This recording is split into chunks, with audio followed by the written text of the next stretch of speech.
తులారాశి వారికి ఈ వారం ఏ విధంగా ఉండబోతోంది? తులారాశి వారికి 4 గ్రహాలు యోగిస్తున్నాయి తల్లి.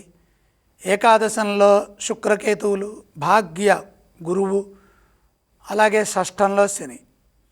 మనోబలంతో పనులు మొదలు పెట్టాలి. ఏ పని చేస్తున్నా అందులో ఏకాగ్రత ఉండాలి. స్పష్టమైన ప్రణాళికలతో శ్రద్ధగా విజయాలు సాధించాలి. దైవబలం సదా రక్షిస్తుంది.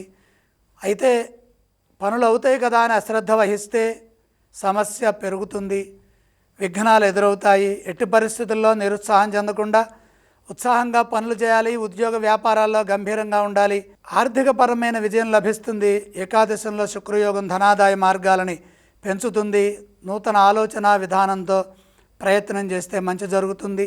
అవసరమైన కార్యాచరణను రూపొందించి కార్యసాధనలో నిమగ్నం కావాలి. భవిష్యత్ అవసరాలను కూడా దృష్టిలో పెట్టుకొని పనిచేస్తే ఉద్యోగంలో ఎదురయ్యే ఆటంకాలు త్వరగా తొలగుతాయి. కొన్ని పనుల్లో ఎంత కష్టపడ్డా గుర్తింపు స్వల్పంగానే ఉంటుంది. కాబట్టి వినమ్రతతో ఉండాలి. విసుగు చెందవద్దు. ఖచ్చితంగా మంచి రోజులు వస్తాయనే భావన చేయండి.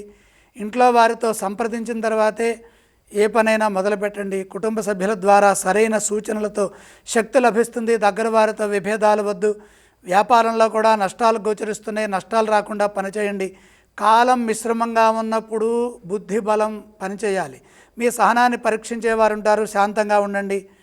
చిరునవ్వుతో సమాధానాలు ఇవ్వండి. ఓర్పు మిమ్మల్ని సదా కాపాడుతుంది.